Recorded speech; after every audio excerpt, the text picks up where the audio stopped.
Kijowa. Czas naszego lotu to 8 godzin 25 minut. W tej chwili pozostało nam już tylko niespełna 3 godziny. Jesteśmy na pokładzie samolotu typu Boeing 777 serii 200. Nowoczesny odrzutowiec dalekiego i bardzo dalekiego zasięgu, którym dzisiaj podróżujemy na Ukrainę.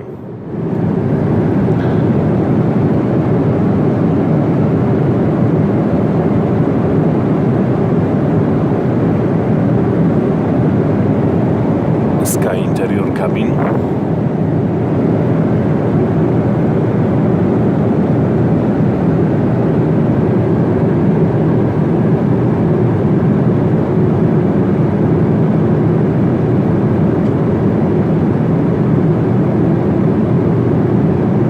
Bardzo przyjemny lot. Wokół mnie są 2 wolne miejsca, to mogłem swobodnie położyć się i spać podczas naszego lotu nad Atlantykiem.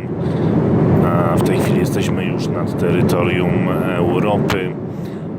Przelatujemy nad Anglią. Około godziny 16 wylądujemy na lotnisku Boryspil w Kijowie.